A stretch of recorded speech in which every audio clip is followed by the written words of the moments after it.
Hello दोस्तों, YouTube channel study के में आज हम लोग पर्यावरण EBS को स्टार्ट करेंगे, जो UP TET, C TET, super TET साथ में अन्य प्रतियोगी परीक्षाओं के लिए अति महत्वपूर्ण होंगे।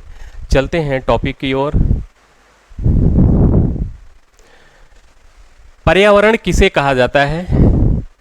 इन्वायरमेंट शब्द फ्रेंच शब्द इन्वायरनर से लिया गया है, जिसका अर्थ है टू सराउंड, घिरा हुआ या घेरना होता है। अगर हिंदी में इसका शाब्दिक अर्थ देखा जाए तो क्या है? आस पास कह सकते हैं या पास पड़ोस कह सकते हैं। पर्यावरण दो शब्दों से मिलकर बना है। पर्यावरण दो शब्दों से मिलकर बना है, एक है परि, दूसरा क्या है? आवरण।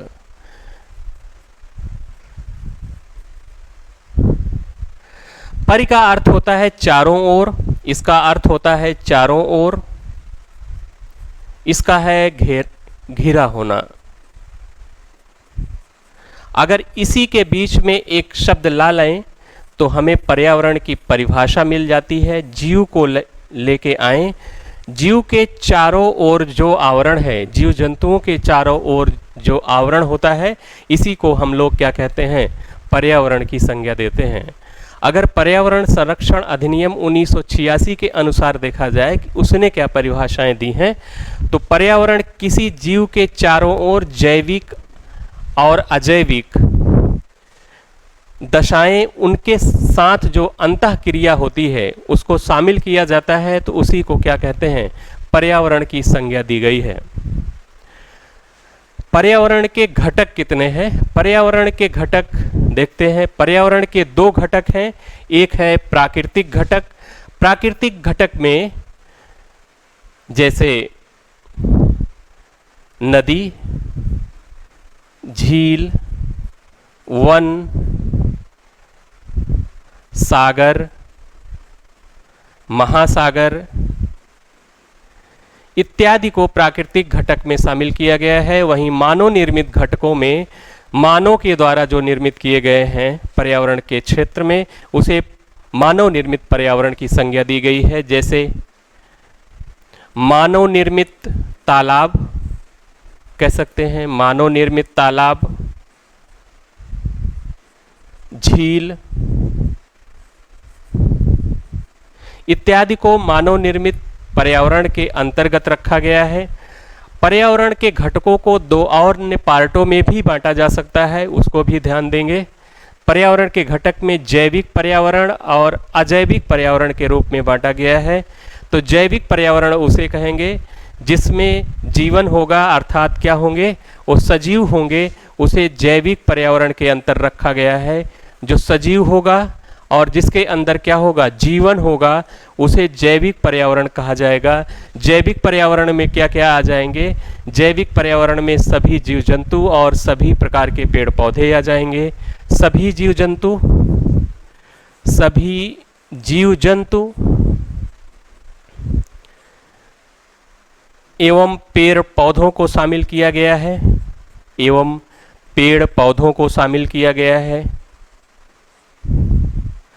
सभी प्रकार के जीव जंतु पेड़ पौधों के को शामिल किया गया है, अर्थात जिसमें जो सजीव होंगे या जिसमें जीवन होगा उसे हम जैविक पर्यावरण के अंतर्गत रखते हैं।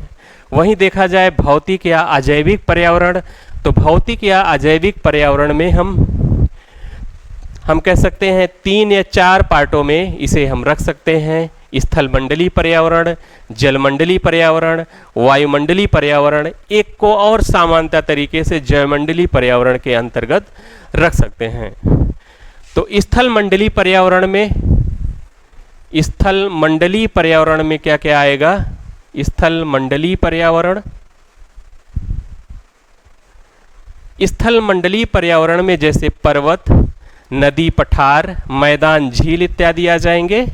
नदी, पठार, झील इत्यादि आ जाएंगे। वहीं अगर जलमंडलीय पर्यावरण को देखा जाए, जलमंडलीय पर्यावरण जलमंडलीय पर्यावरण जलमंडलीय पर्यावरण में जैसे गहरा सागर, उथला सागर, तटीय सागरीय पर्यावरण या प्रवाल पर्यावरण के रूप में हम जानते हैं। तटीय पर्यावरण या कह सकते हैं गहरा सागर पर्यावरण, उथला सागर पर्यावरण, प्रवाल पर्यावरण इत्यादि जलमंडलीय पर्यावरण के अंतर्गत इसे रखा गया है। तीसरा रखा जाता है वायुमंडलीय पर्यावरण, वायुमंडलीय पर्यावरण के अंतर्गत रखा जाता है। वायुमंडलीय पर्यावरण के अंतर्गत हम देखते हैं उष्णकटिबंधीय पर्यावरण, शीतोष्णकटिबंधीय पर्यावरण और ध्रुवीय पर्यावरण के अंतर्गत इसे रखा गया है। इसे रखा गया है उष्णकटिबंधीय पर्यावरण, उष्णकटिबंधीय पर्यावरण, दूसरा शीतोष्णकटिबंधीय पर्यावरण,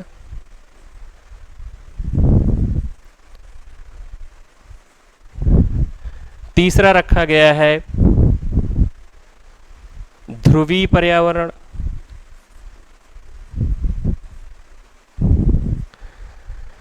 इस तरह से मुख्यतः 3 वैसे सामान्यतः 4 तरह के पार्टों में इसे डिवाइड किया गया है। एक को कह दिया जाता है समग्र रूप से इन तीनों को जहाँ पर जीवन है उसे हम क्या कह देते हैं, जैवमंडलीय पर्यावरण। जैवमंडलीय पर्यावरण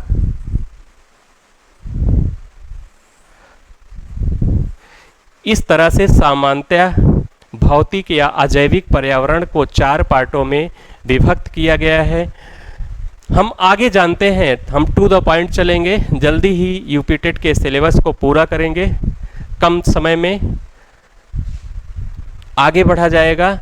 पर्यावरण को बचाने के लिए विश्व स्तर पर क्या क्या प्रयास किए गए, जैसे इधर देखा गया है, हम लोगों ने पिछला जो पार्ट पढ़ा कि ये है वायुमंडल है आपका, ये भी वायुमंडल भी क्या है, पर्यावरण का पार्ट है। वायुमंडल भी क्या है, पर्यावरण का पार्ट है। जलमंडल भी पर्यावरण का पार्ट है। स्थल मंडल भी क्या है, पर्यावरण का पार्ट है। इन तीनों को सम्मिलित रूप से क्या बोलते हैं, जैवमंडल के रूप में कहते हैं। तो इस तरह से इन सब को मिला करके बनता है हमारा क्या, पर्यावरण। जलमंडल, वायुमंडल, जैवमंडल और स्थल मंडल को मिलाकर कर क्या बनता है, पर्यावरण बनता है। पर्यावरण को बचाने के लिए विश्व स्तरीय क्या क्या प्रयास किए गए विश्व स्तर पर कि पर्यावरण को कैसे बचाया जाए। जैसे कार्बन का उत्सर्जन वर्ल्ड में बढ़ा विश्व स्तर पर, उसको कम किया जाए ताकि ग्लोबल वार्मिंग के कारण जो जलवायु परिवर्तन हो रहा है इसको रोका जाए। इस पर मानवीय पर्यावरण को बचाने के लिए विश्व स्तर पर पहला सम्मेलन हुआ स्टॉकहोम में, स्वीडन की राजधानी स्टॉकहोम में मानवीय पर्यावरण को बचाने के लिए पहला सम्मेलन होता है। अगर प्रश्न किया जाए कि मानवीय पर्यावरण को बचाने के लिए, मानव को बचाने के लिए, इससे संबंधित कह सकते हैं मानवीय पर्यावरण को बचाने के लिए विश्व स्तर पर कौन सा सम्मेलन हुआ, तो कहाँ हुआ, स्टॉकहोम सम्मेलन हुआ। कब हुआ, 1972 में हुआ, स्वीडन की राजधानी।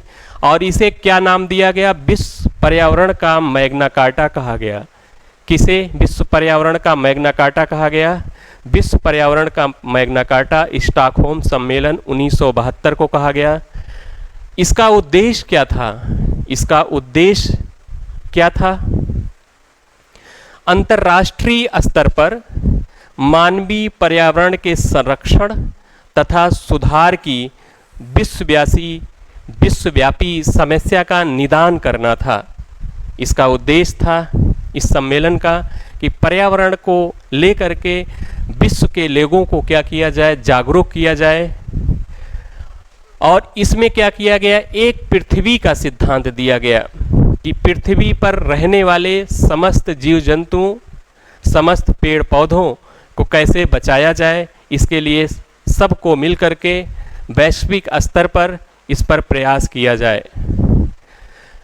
अगला है, इसी सम्मेलन में 5 जून को विश्व पर्यावरण दिवस मनाने की घोषणा की गई तब से अनवरत प्रत्येक वर्ष विश्व पर्यावरण दिवस 5 जून को मनाया जाता है। क्योंकि इसकी बैठक की शुरुआत कब हुई?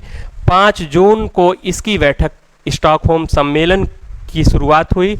जो ये बैठक कब तक चली? 5 जून से 16 जून तक चली।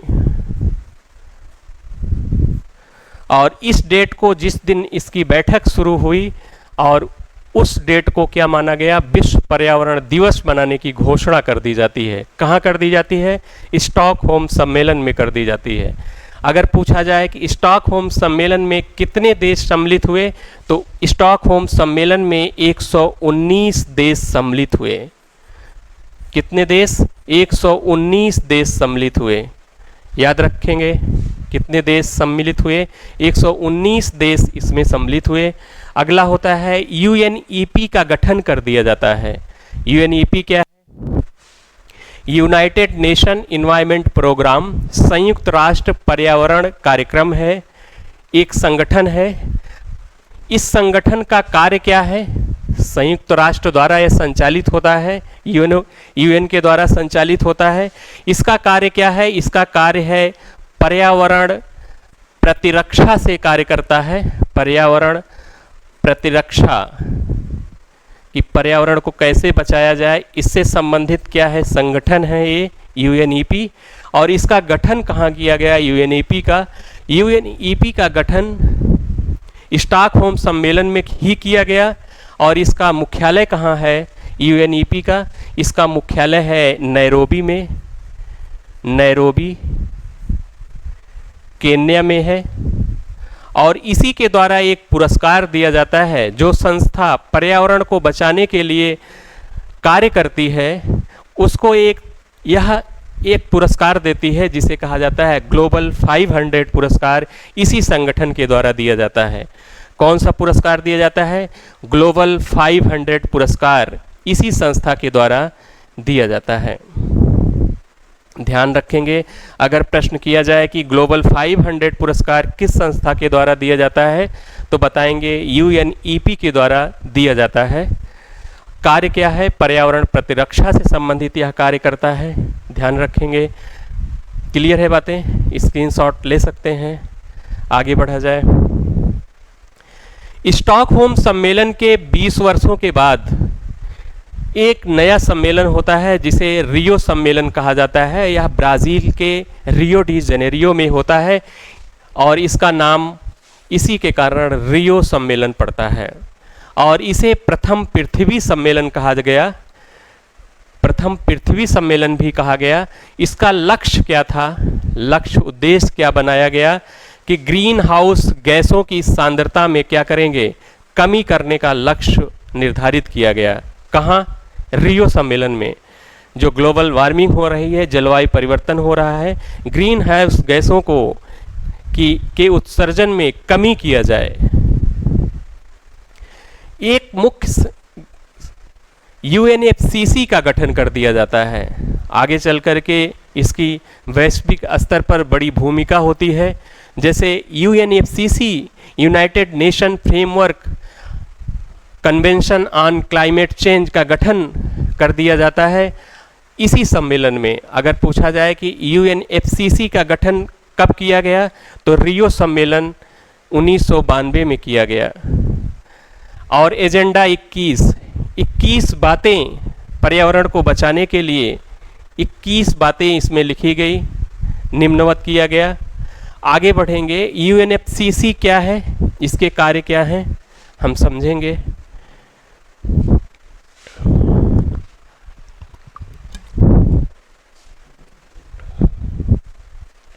यूएनएफसीसी का गठन कहाँ हुआ? रियो सम्मेलन में किया गया। पृथ्वी सम्मेलन 1992 में हम लोगों ने जाना। इसका गठन कब किया गया? रियो सम्मेलन 1992 में इसका गठन किया गया। जैसे अस्तित्व में कब आया? 1994 में यूएनएफसीसी अस्तित्व में आया। 1994 में अस्तित्व में आया। इसका मुख्यालय वान जर्मनी में है। इसका उद्देश्य क्या रखा गया है? यूएनएफसीसी का उद्देश्य क्या है? यूएन के तत्वाधान में जलवायु परिवर्तन पर विश्व का ध्यान आकृष्ट करना, साथ ही इस संदर्भ में नीतियों का निर्धारण करना, इसका क्या है उद्देश्य है। जलवायु परिवर्तन पर जो विभिन्न प्रकार की समस्याएं पर्यावरण को लेकर के आ रही हैं, उन पर क्या करें, नीतियों का निर्धारण करने का काम है विश्व स्तर पर। इसका कार्यक्रम क्या निर्धारित किया गया, कार्यक्रम क्या है, वर्ष में पक्षकार देशों की, पक्षकार देश का मतलब है यूएनएफसीसी के जो पक्षकार देश हैं, जो जलवायु परिवर्तन को लेकर के सहमति व्यक्त की, एक मंच पर आए, उन देशों की संख्या कितनी है, वर्तमान में 197 देश शामिल हैं। इन 197 देशों को पक्षकार देश कहा जाता है, जो इसके पक्ष में है यूएनएफसीसी के। इन पक्षकार देशों को सीओपी कहा जाता है। क्या कहा जाता है, सीओपी, कॉन्फ्रेंस ऑफ पार्टीज कहा जाता है। क्या कहा जाता है, सीओपी, कोप कह सकते हैं, कॉन्फ्रेंस ऑफ पार्टीज कहा जाता है। इसका कार्यक्रम क्या है, यूएनएफसीसी का वर्ष में पक्षकार देशों की एक बैठक आयोजित करना इसका मुख्य कार्यक्रम है। आपने जाना कि जो पक्षकार देश हैं उनको क्या कहा जाता है, कॉन्फ्रेंस ऑफ पार्टीज कहा जाता है, सीओपी या कोप कहा जाता है। कोप की प्रत्येक वर्ष बैठकें आयोजित की जाती हैं, प्रत्येक वर्ष बैठक आयोजित की जाती है, विभिन्न जगहों पर आयोजित की जाती है। जाने होंगे यूएनएफसीसी क्या है, उद्देश्य क्या है, जलवायु परिवर्तन पर विश्व का ध्यान आकृष्ट करना, साथ ही नीतियों का निर्धारण करना इसका उद्देश्य है। कार्यक्रम वर्ष में पक्षकार देशों की एक बैठक आयोजित करना, जिसे कोप कहा जाता है, कॉन्फ्रेंस ऑफ पार्टीज। वर्तमान में कितने यूएनएफसीसी के पक्षकार देश हैं, तो 197 देश यूएनएफसीसी के पक्षकार देश हैं। बढ़ेंगे, कोप की बैठकें देखेंगे, जो यूएनएफसीसी के कोप की बैठकें होती हैं। कुछ बैठकें जो इंपॉर्टेंट हैं उनको ध्यान देंगे। यूएनएफसीसी के कोप की बैठकें, अगर पूछा जाए कि कोप की पहली बैठक, कॉन्फ्रेंस ऑफ पार्टीज की पहली बैठक कहाँ हुई, तो बताएंगे 1995 में हुई। कहाँ हुई, बर्लिन जर्मनी में हुई। ध्यान रखेंगे, याद रहेगा।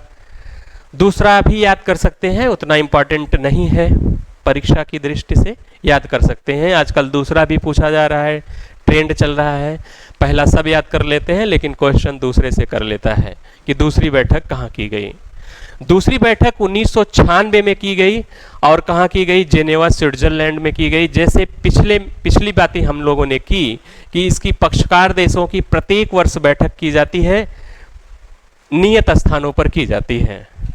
तो तीसरी बैठक इसकी जब होती है, कोप की तीसरी बैठक, कॉन्फ्रेंस ऑफ पार्टीज की तीसरी बैठक 1997 में होती है। ये बड़ी महत्वपूर्ण बैठक है, इसको याद रखेंगे, महत्वपूर्ण बैठक है। ये कहाँ हुई, क्योटो में हुई, क्योटो जापान में हुई। यह बैठक कहाँ हुई, क्योटो जापान में हुई। यहीं से एक आता है, जलवायु परिवर्तन को रोकने के लिए, कार्बन उत्सर्जन को रोकने के लिए एक क्योटो प्रोटोकॉल आता है। इसी जगह के नाम पर एक प्रोटोकॉल आता है, नाम दिया गया क्या, क्योटो प्रोटोकॉल। क्योटो प्रोटोकॉल का नाम दिया गया। क्योटो प्रोटोकॉल का उद्देश्य क्या है, इसमें क्या क्या बातें कही गई, इनको हम जानेंगे। क्योटो प्रोटोकॉल, क्योटो प्रोटोकॉल का उद्देश्य है ग्रीन हाउस गैसों के उत्सर्जन में कमी करना। क्योटो प्रोटोकॉल का उद्देश्य है, याद रखेंगे। क्योटो प्रोटोकॉल का उद्देश्य ग्रीन हाउस गैसों की मात्रा में कमी करना क्या है, क्योटो प्रोटोकॉल का उद्देश्य है। इसमें निर्धारित क्या किया गया, जो औद्योगिक राष्ट्र हैं उस टाइम 37 को रखा गया। कहा गया कि 6 गैसों के उत्सर्जन में क्या करेंगे, 5% की कटौती करेंगे। जो विकसित देश हैं वो 5% तक की कटौती करेंगे अपने कार्बन उत्सर्जन में, और 6 गैसों को चिन्हित किया गया। इसमें कौन कौन सी गैसें निर्धारित की गई, कार्बन डाइऑक्साइड को लिया गया, methane, nitrous oxide, sulphur hexa fluoride, hydrofluorocarbon, पर फ्लोरोकार्बन को रखा गया। इसमें बातें ये की गई कि फिर आगे चल करके एनेक्स फर्स्ट में अगर क्योटो प्रोटोकॉल को कब स्वीकारा गया, तो 2005 में इसे स्वीकारा गया, जब 2004 में रूस ने इस पर हस्ताक्षर कर दिए। तो 2005 में क्योटो प्रोटोकॉल को स्वीकारा गया। अगर स्वीकारा गया कब, तो 2005 में क्योटो प्रोटोकॉल को स्वीकारा गया। एनेक्स फर्स्ट में क्या रखा गया कि 37 विकसित देश यूरोपीय संघ को शामिल किया गया। जो विकसित देश थे इनको शामिल किया गया और इनके लिए लक्ष्य निर्धारित किया गया 2008 से 2012 तक क्या करेंगे, कार्बन उत्सर्जन में 5 औसतन कह सकते हैं 5% की कमी करेंगे। कितनी कमी करेंगे औसतन? 5.2 तक की कमी करके जो 1900 कार्बन का उत्सर्जन जो है 1990 के स्तर तक लाना था। कितने? 1990 के स्तर तक लाना था। 2008 और 2012 की जो प्रतिबद्धता क्योटो प्रोटोकॉल के द्वारा लाई गई। दूसरी बातें क्या थी? दूसरा एनेक्स सेकंड में क्या बातें की गई? एनेक्स सेकंड में 2013 से 2020 तक एनेक्स सेकंड के अंतर्गत आया। दूसरी प्रतिबद्धता, इसमें कहा गया कि कार्बन उत्सर्जन को कितना 18% जो ग्रीन हाउस गैसों का उत्सर्जन है, ग्रीन हाउस गैसों के उत्सर्जन में 18% की कमी करेंगे। ज़्यादा यह प्रभावी नहीं हो पाया। विकसित देशों का अलग तर्क था, विकासशील देशों का अलग तर्क था कि हमारी अर्थव्यवस्था क्या होगी अगर मैं अपने उद्योग धंधों को बंद कर दूंगा तत्काल, तो हमारे अर्थव्यवस्था पर प्रभाव पड़ेगा। तो विकसित देशों का तर्क, विकासशील देशों का तर्क था कि अभी हम उद्योग लगा रहे हैं, अगर हम बंद कर देंगे तो हमारी तो भुखमरी आ जाएगी। ये क्योटो प्रोटोकॉल ज़्यादा प्रभावी नहीं हो पाया इस कारण से। तो अगला एक सम्मेलन होता है कोप की 21 बैठक। दूसरी बैठक होती है कोप की 21वीं बैठक होती है। कहाँ होती है? 2015 में पेरिस में होती है। कहाँ होती है? पेरिस में इसकी बैठक होती है कोप की, और इसका नाम दिया जाता है पेरिस सम्मेलन। पेरिस सम्मेलन में क्योटो प्रोटोकॉल के प्रभावी ना होने के कारण इसे कहा गया कि हम लोग इस पर अब कार्य करेंगे। इसमें उद्देश्य इसका क्या था? विश्व स्तर पर वैश्विक तापमान को कितना घटाना था? 2 डिग्री सेल्सियस से सीमित करना था कि 2 डिग्री सेल्सियस से वैश्विक तापमान को हम लोग मिलजुल कर क्या करेंगे? 2 डिग्री सेल्सियस से नीचे लाएंगे। और दूसरी बातें क्या थी?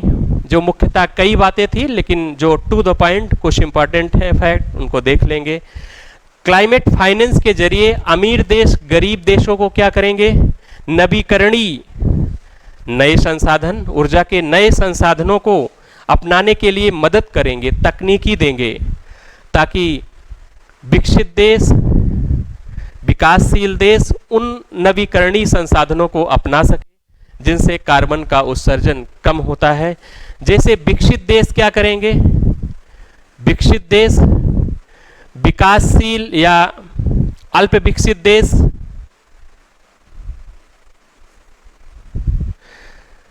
विकसित देश इनको तकनीकी देंगे। तकनीकी कैसी देंगे?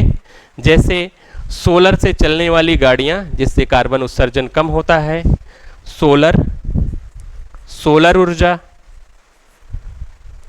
बिजली से चलने वाली गाड़ियां कार्बन की जगह, कार्बन उत्सर्जन जिसमें ना हो, बिजली टेक्नोलॉजी को लाएंगे, बिजली से चलने वाली संसाधन लाएंगे। पवन, हवा से चलने वाली ऊर्जा प्राप्त करेंगे, उससे निर्माण करेंगे। मेट्रो, पेड़ पौधों को लगाया जाएगा। इस आधार पर क्या होगा? विकासशील देशों में कार्बन उत्सर्जन कम होगा। इसकी टेक्नोलॉजी कौन देगा? विकसित देश देंगे। जैसे जापान विभिन्न देशों में मेट्रो की टेक्नोलॉजी दे रहा है ताकि कार्बन उत्सर्जन को रोका जा सके। क्लियर है बातें? आगे बढ़ा जाए।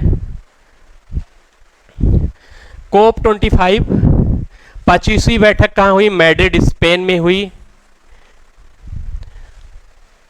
कोप 26 की बैठक ग्लासगो में तय। ध्यान रखेंगे। मॉन्ट्रियल प्रोटोकॉल, मॉन्ट्रियल प्रोटोकॉल क्या है? मॉन्ट्रियल प्रोटोकॉल वियना संधि का एक प्रोटोकॉल है। किसका है? वियना संधि का एक प्रोटोकॉल है।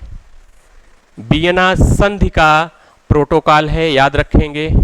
वियना संधि का प्रोटोकॉल है। इसका उद्देश्य क्या है? मॉन्ट्रियल प्रोटोकॉल का उद्देश्य क्या है? मॉन्ट्रियल प्रोटोकॉल का उद्देश्य क्या है? ओजोन परत का क्षरण करने वाले पदार्थों, ओजोन परत का क्षरण करने वाले पदार्थों जैसे CFC आदि का प्रयोग से हटाना।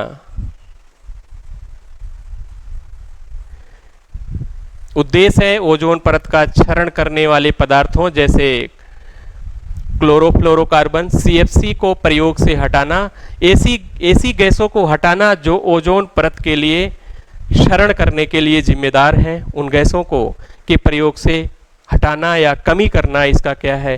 उद्देश्य है मॉन्ट्रियल प्रोटोकॉल का। क्लियर है बातें? मॉन्ट्रियल प्रोटोकॉल की 16 सितंबर 1987 याद रखेंगे। 16 सितंबर 1987 को मॉन्ट्रियल प्रोटोकॉल पर इसके पक्षकार देशों ने इस पर सिग्नेचर किए, इस पर क्या किए? हस्ताक्षर किए। और इसी डेट से विश्व ओजोन दिवस के रूप में मनाया जाता है। तब से क्या मनाया जाता है? विश्व ओजोन दिवस के रूप में इसे मनाया जाता है। ध्यान रखेंगे। प्रोटोकॉल क्या है? प्रोटोकॉल एक बाध्यकारी नियम या कानून कह सकते हैं जो मानने के लिए बाध्य होते हैं। अगर थोड़ा सा अंतर देखा जाए मॉन्ट्रियल प्रोटोकॉल और क्योटो प्रोटोकॉल में डिफरेंट क्या है, तो क्योटो प्रोटोकॉल विकसित देशों के लिए बाध्यकारी तरीके से लाया गया। मॉन्ट्रियल प्रोटोकॉल बाध्यकारी नहीं है, इसमें विकसित, विकासशील, अल्प विकसित सारे देशों को शामिल किया गया है। इसमें कहा गया है कि जो ओजोन परत का क्षरण करने वाले पदार्थों जैसे CFC आदि का प्रयोग से हटाना है। ध्यान रखेंगे। नेक्स्ट टॉपिक पर पुनः मिलते हैं। जल्दी जल्दी आपका कोर्स पूरा कराएंगे। धन्यवाद।